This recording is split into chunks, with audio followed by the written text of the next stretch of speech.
Today, Valve announced some changes to the major system, and the major system is just the catch-all term to describe the system of qualification tournaments to the major and the major itself.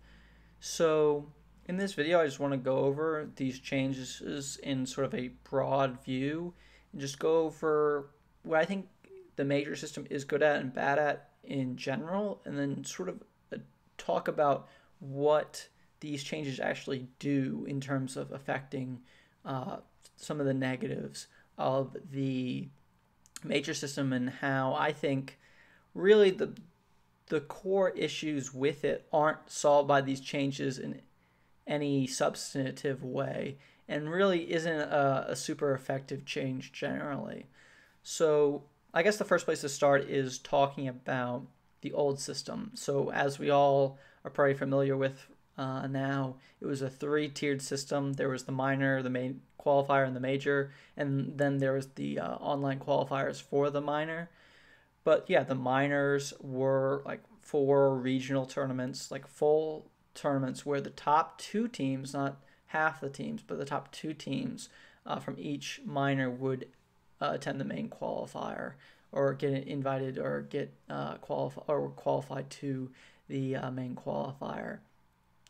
So that creates 8 teams, because there's 4 regions, 2 teams from each region.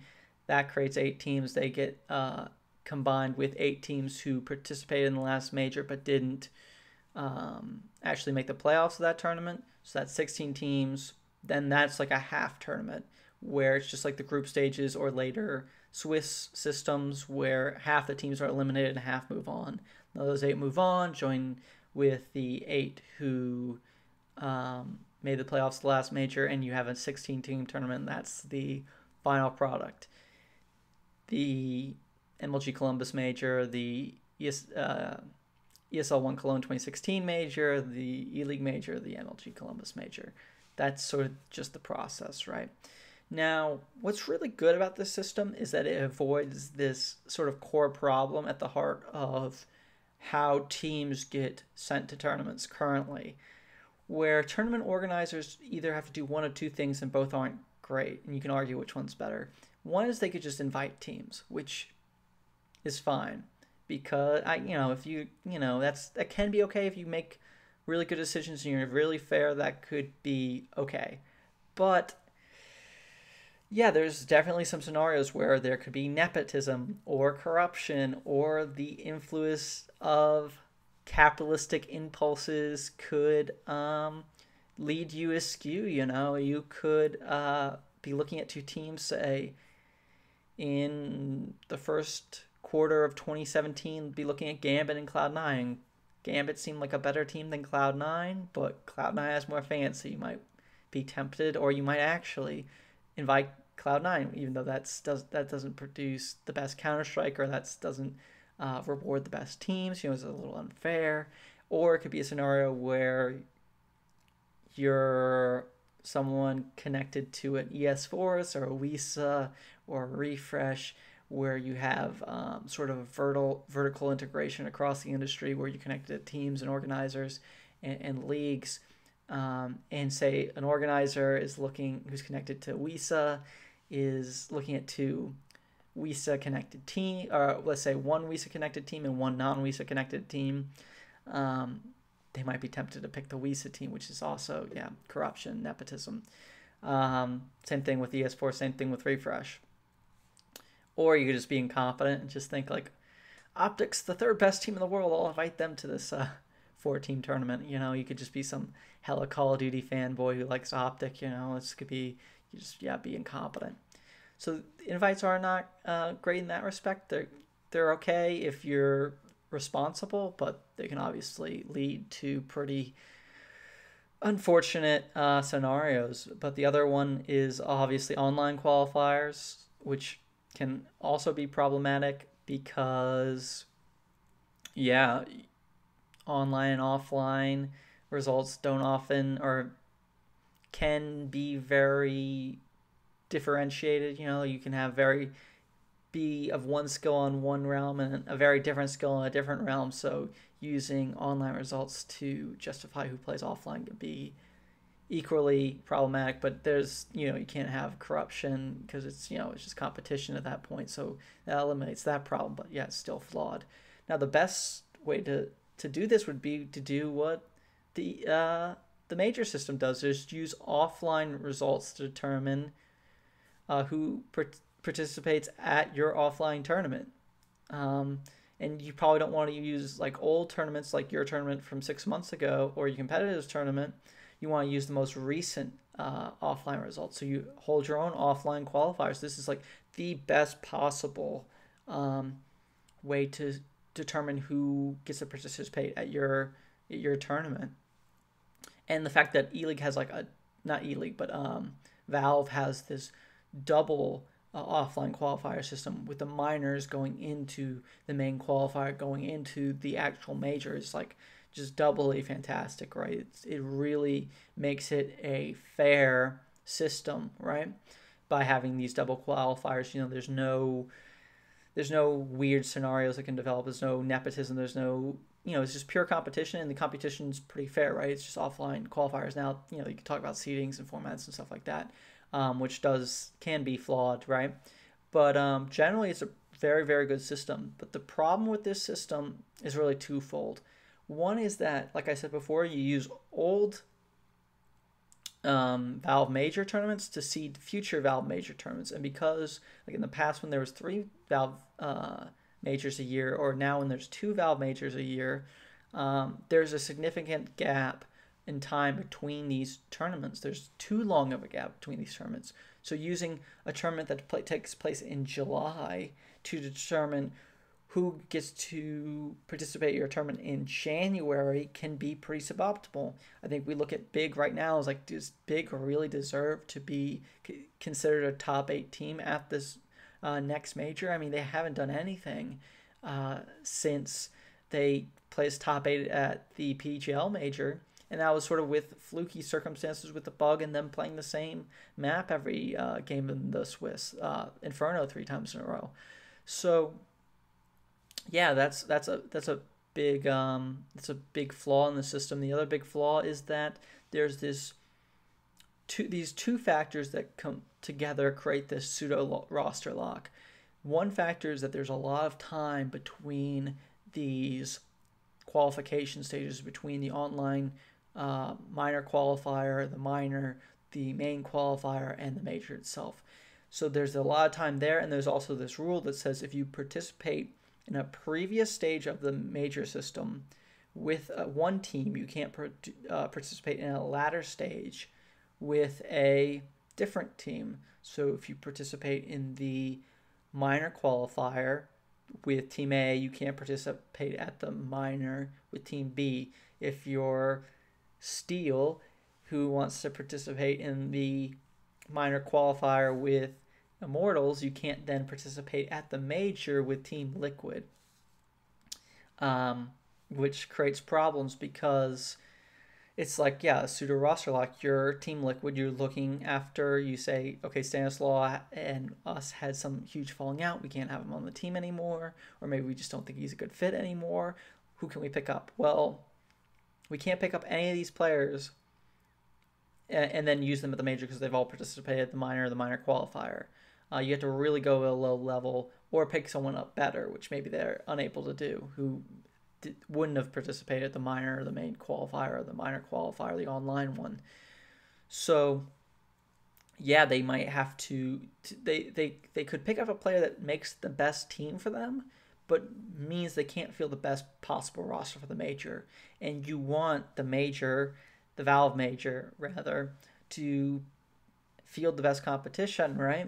It's the most prestigious, most financially lucrative tournament of the year, or one of the two, because there's 2 Valve majors, right? So that's a huge negative, that there's this pseudo roster lock because of the length between the qualification tournaments and this rule. Now, you can fix that by either decreasing the time between the qualification tournaments or by just changing the rule set. And this sort of leads us into today's sort of rule changes.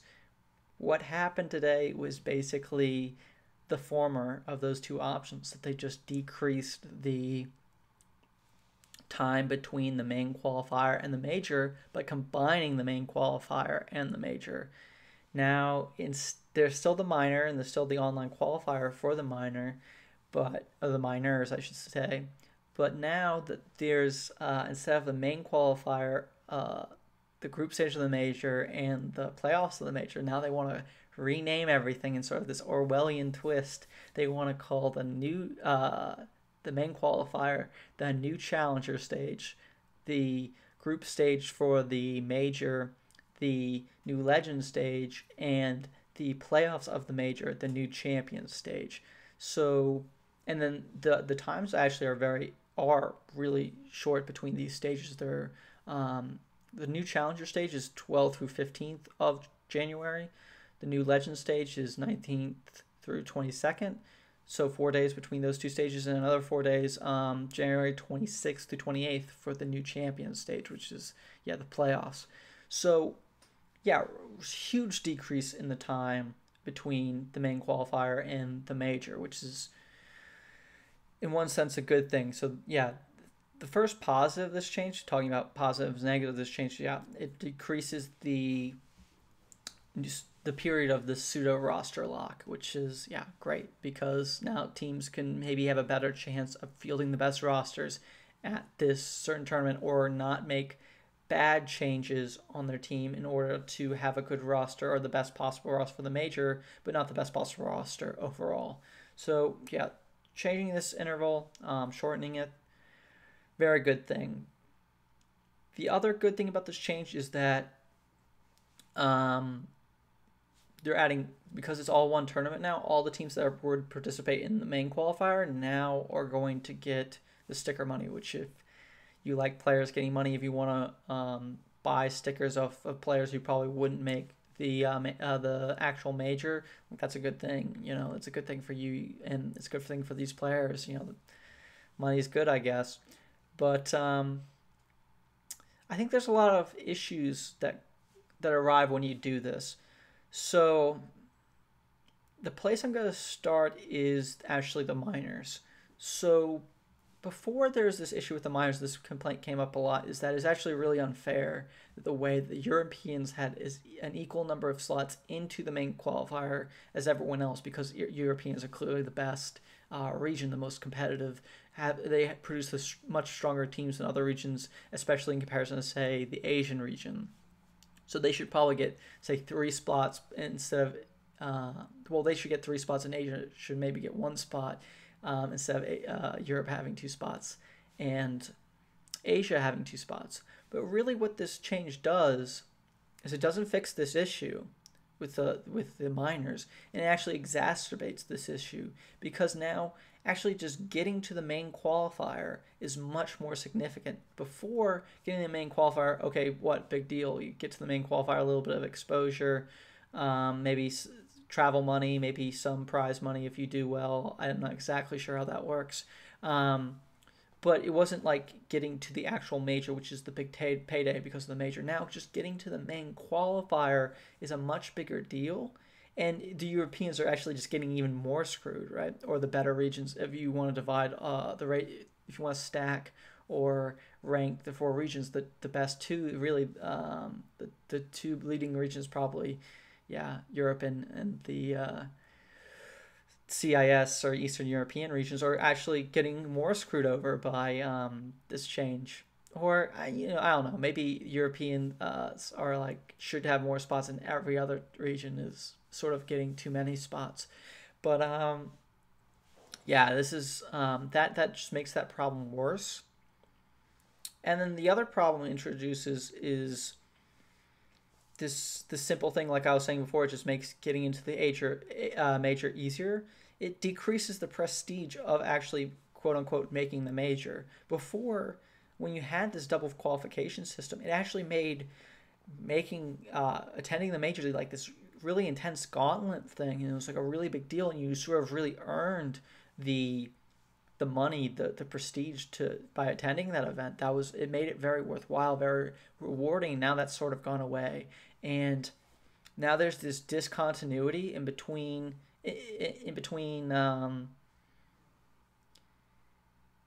what you used to think of making the major, how big of a deal that is, and making the major from now on. There's this discontinuity in history, and I think that's sort of sad. That making the major doesn't mean what it used to mean, or won't mean what it used to mean moving forwards. That complements just the accomplishments of of these past teams in the future won't be remembered as big of an accomplishment, which is, yeah, it's a little disappointing, a little sad. But talking about the sticker money itself, yeah, I mean, this sort of actually gets into weird moral, political issues. It depends on your opinion, but I think you can make a pretty strong case if you're of a certain mindset that's it's a bad thing that actually these players are getting the money. Like I said, it could be a good thing before if you like these players and you want to buy their stickers yourselves and you want them to have those players to have money, if you're a fan of them. But in a weird way, it actually might decrease the amount of stickers going to the because now it's a bigger pool, it's like sharing the wealth or whatever. This sort of gets into what I was talking about before with the politics, like socialism, right? More money is going to a wider pool of players, where that would have been concentrated among the better players. And I think generally we all agree that the best players should receive more prize money, right? The number one team in the world should receive the most prize money. The second best team in the world should probably receive less than that. That there should be some incentives there.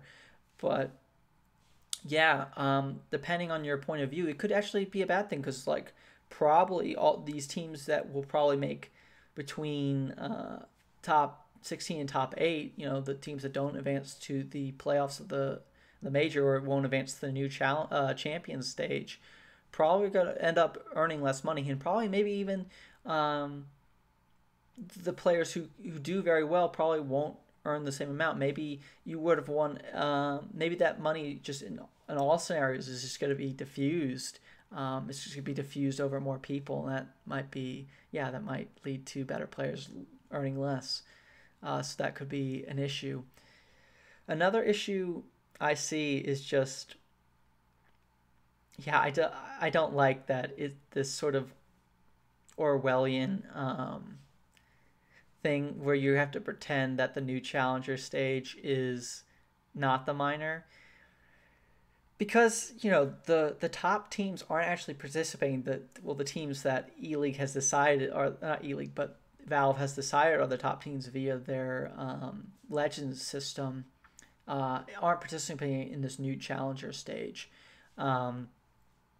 So it's really not a part of the major, but yet you're calling it the major. And I don't like that. I think that's just sort of this weird, yeah, it's just this weird thing where doublethink, or whatever you want to call it, where you have to pretend it's a part of the main tournament. It really isn't. It has this discontinuity, yeah, like I was saying before, with the past, and it's also has to have this discontinuity with other tournaments in the same era, where we're gonna call every other tournament's group stage the group stage, but now we have to call this major's real group stage the new Legends stage. It's just, or we have to have like a double group stage or something, where we have to have the new challenger stage as like the first group stage, and it's going to be a mess in terms of language, and I find that sort of unfortunate. But like I was saying before, it doesn't really solve the issues, that the main issues I saw with the system in totality. That it doesn't fix how you're using really old tournaments to decide the participants and seeding of, well, like pseudo seeding of tournament 6 months later. It doesn't fix that in any way. It actually probably even exacerbates that as well by that if you finish top 8, you don't even have to participate in the first stage of the major now. I mean, that even maybe really it doesn't really change things, because the new challenger stage is just it's just the main qualifier. But if you want to pretend, if you actually jump up to that mindset that it is every part of it's the major, then yeah, the teams that make top 8 at the last major, the Legends teams, actually get a greater advantage. And yeah, it doesn't really fix the pseudo roster lock issue either, because there's still the it's still there. It's just less. I agree that it's a good thing that's changed.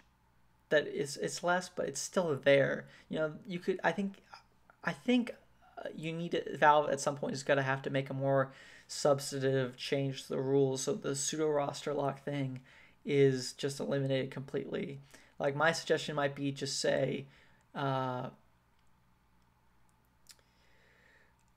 maybe you can, if you can move up to a new team if you're two parts of the major system away. Like, before, if you participated, say, in the online qualifier for the minor, you couldn't participate in the main qualifier or the major or the minor, right? But my suggestion maybe is like, okay, if you participate in the minor qualifier, you can't participate with a different team in the minor, but then you can participate with new teams in the main qualifier or the new challenger stage, and the actual major itself, which would now be the new legend stage and the new champions stage. So yeah, that might be a suggestion. It, it doesn't really solve the issues. I think a lot of the core issues are in place. One is slightly reduced. The pseudo roster lock is slightly reduced, but I think a couple other are actually exacerbated. And you have to also introduce this weird sort of silly issue with the language, the Orwellianness of this language that we're using.